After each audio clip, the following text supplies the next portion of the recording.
Salam dəyərli müəllimlər, xoş gördük hər birinizi.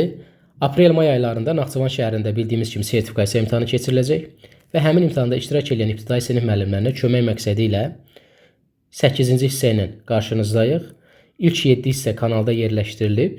Sertifikasiya imtahanı necə suallar düşəcək alt başlığı altında.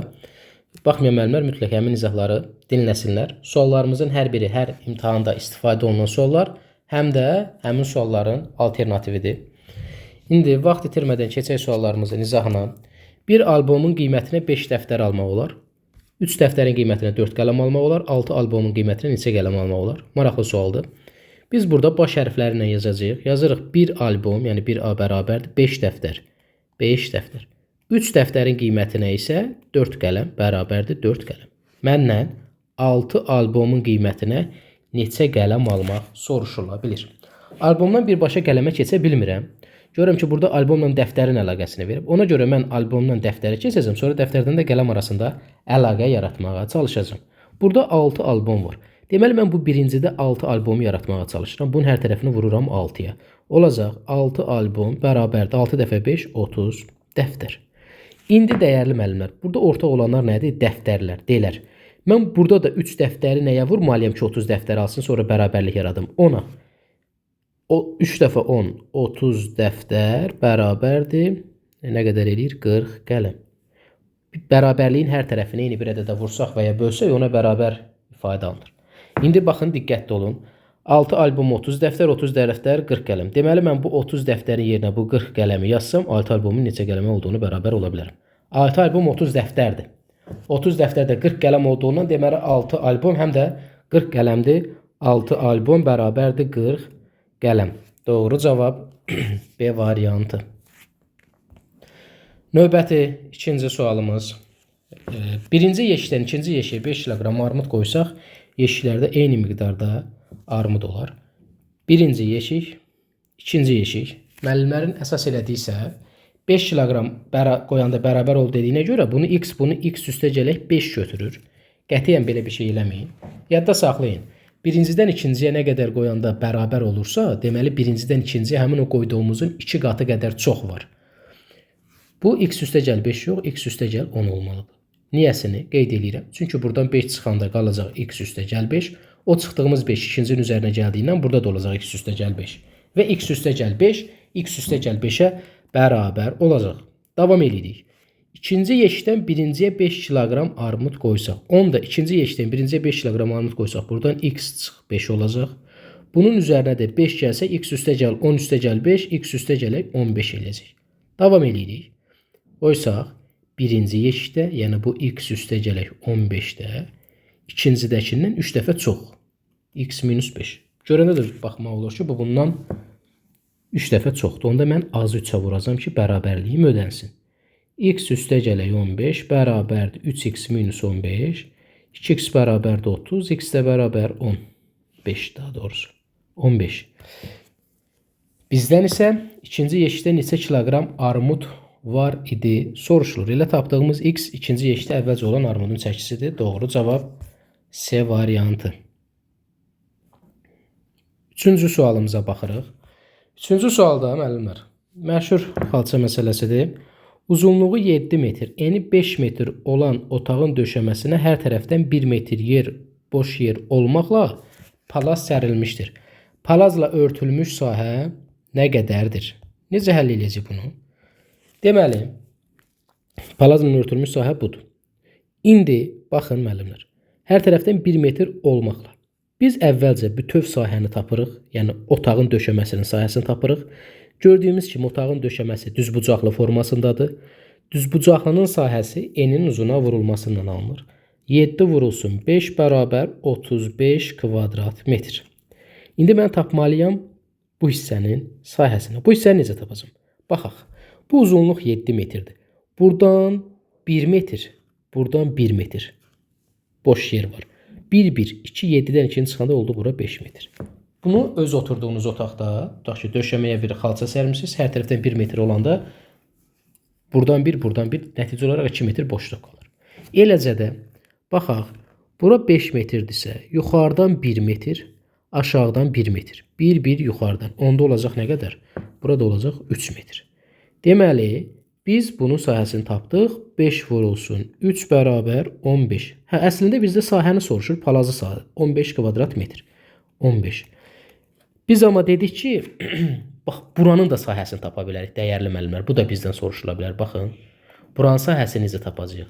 Buranın sahəsini bu 35-dən 15-i çıxmaqla, 35-dən 15-i də çıxanda qalır 20. Yəni bu belə də sual ola bilir. Deyir, bəzən boş sahə nə qədərdir? Bax, burada da diqqətli olaq. İndi bizdə cavab 15-dir. Sonra 4-cü sualımıza baxırıq. 4-cü sualda bizə deyir ki, bir qarpız və bir neçə kiloqram ərik alıb 23 manat pul verdilər.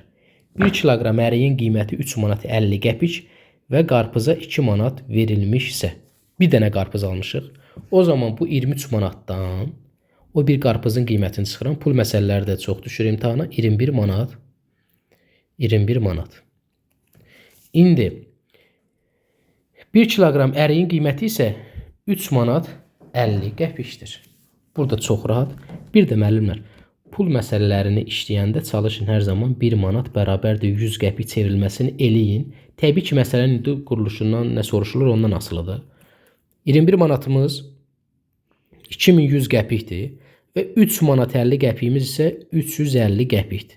Bu da bərabərdir. Bu sıfırlar gedəcək. 210-u da 35-ə böləndə elədi 6 kiloqram. Çox rahat bir sual idi. Bu sual imtahanda istifadə olunmuş sualdır. Deməli, avtomobilin yanacaq çənində x litr benzin var. Avtomobil bir neçə kilometr yol getdi və gedilən yola A litr benzin sərf olundu. Biz necə həll edirdik? Məsələn, maşınımızda tutaq ki, 40 litr benzin var. Getdik, 30 litr benzin sərf elədik. Maşında qalan nə qədər olacaq? 40-dan 30-u çıxırsan. Eyni məntiqdir. İfadə qurumaq bacarığıdır.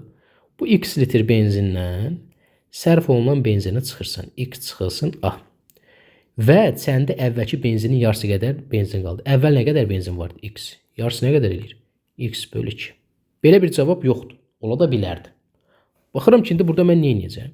Bax, bu 2-ni hər tərəfini 2-yə vuraraq.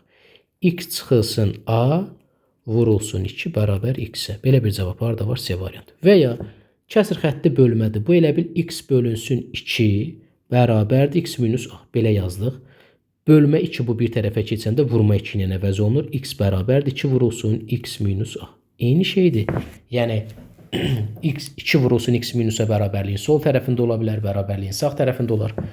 Əsas mahiyyətini düzgün anlamaqdır. Aydın oldu müəllimlər. Növbəti sualımız faiz son artırılan mövzulardandır. Məktəb olimpiyadasında 200 oğlan və 300 qız iştirak edir. Oğlanlar bütün iştirakçıları neçə faizini təşkil edir? İmtahanda faizlə bağlı proqramda 3 əsas anlayış var. Faizin tapılmasının 3 əsas qaydası keçir. Proqramda belə yazılıb. Bu hansılardır? Ədədin faizinin tapılması, faizinə görə ədədin tapılması və 2 ədədin faiz nisbəti. Bu 2 ədədin faiz nisbətinə aiddir. Bunu tənasüblə də yaza bilərik. Bu qədər 100%, bu qədər x. Bu 2 ədədin faiz nisbəti necədir?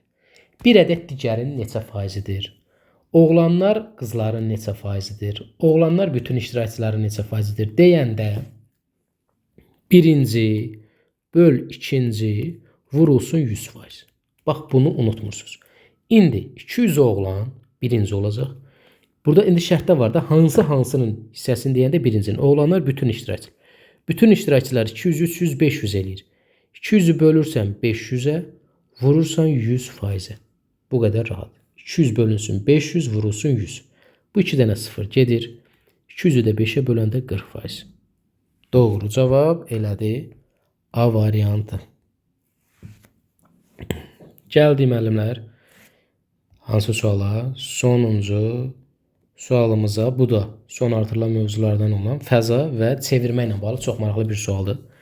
Eni 3 desimetr, uzunluğu 5 desimetr olan, hündürlüyü 2 desimetr olan qabın uzunluğunu nə qədər artırmaq lazımdır ki, 42 litr su tutsun. O 42 litr söhbətindən sonra qayıdacağıq. Belə bir qabımız var.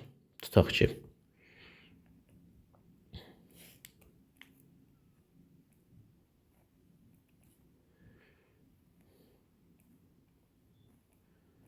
Belə bir qabdır. Qabımız tutaq ki, düzbucaqlı paralelipiped və ya kuboid formasındadır.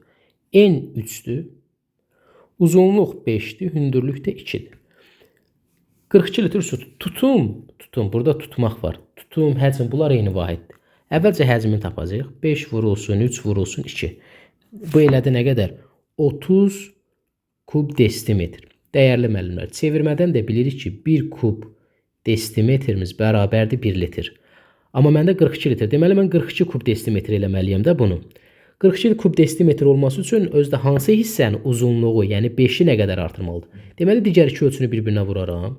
2 vurulsun 3 nə qədər elədir? 6. Amma 42 olmalıdır. 42-ni də bölərəm 6-ya bərabərdir 7. Deməli, bu 5-i 2 vahid artırmalıyam ki, 7 eləsin və 3 ölçünü bir-birinə vuranda 7 vur 3 vur 2. Bunu bir-birinə vuranda 42 eləsin. 42 kub desimetr eləsin. 42 kub desimetrimizdə elə 42 litr deməkdir. Deməli, nə qədər artırmaq lazımdır dəyərli müəllimlər? 2. Doğru cavab bunu elədi. D variantı. Bu qədər dəyərli müəllimlər. Kanala abunə olub paylaşmağı unutmayın. Bu izahlar sizin sözün əsl mənasında sizlər üçün xəzinədir. Göydən düşmə bir fürsətdir. Sadəcə dəyərləndirin və bu çəkdiyimiz əməyə hörmət olaraq kanala abunə olun və paylaşın. Sağ olun. Növbəti izahlarda görüşərik. Hələlik.